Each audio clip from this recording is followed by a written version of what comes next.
खासदार अमोल कोल्हेंचं दीनानाथ मंगेशकर रुग्णालयातील प्रकारावर भाष्य करण्यात आलंय। दीनानाथ मंगेशकर रुग्णालयाच्या आडमुठ्या वागण्यावर त्यांनी भाष्य केलंय। ताई आम्हाला माफ कर असं सुद्धा अमोल कोल्हेंनी म्हटलं। रुग्णालयाच्या आडमुठ्या वागण्यावर भाष्य करणारा व्हिडिओ आता व्हायरल झालेला आहे। रुग्णालयाच्या दारात उपचाराच्या अपेक्षेत हॉस्पिटल मात्र निर्लज्ज 10 लाखाच्या प्रतीक्षेत।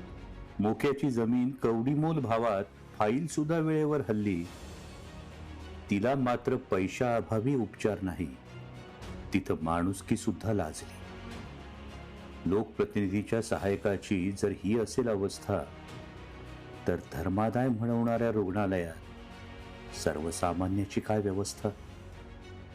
एक मुख्यमंत्री, 2-2 उपमुख्यमंत्री, तिघांचेही रुग्ण सहायता कक्ष, तरी पैशाअभावी पोटूशी जाते जीवानिशी। लाडक्या बहिणीसाठी किती सरकार दक्ष। चीड, संताप, उद्वेग, राग, आता शब्द सुद्धा बधीर झाले। ताई आम्हाला माफ कर, धर्मादाय पैशासाठी अधीर झाले। तू गेलीस 2 चिमुकल्यांना सोडून, पण लाज शरम जागवून गेलीस। प्रगत महाराष्ट्राच्या ट्रिपल इंजिनचा पुरखा टाराटारा फाडून गेला।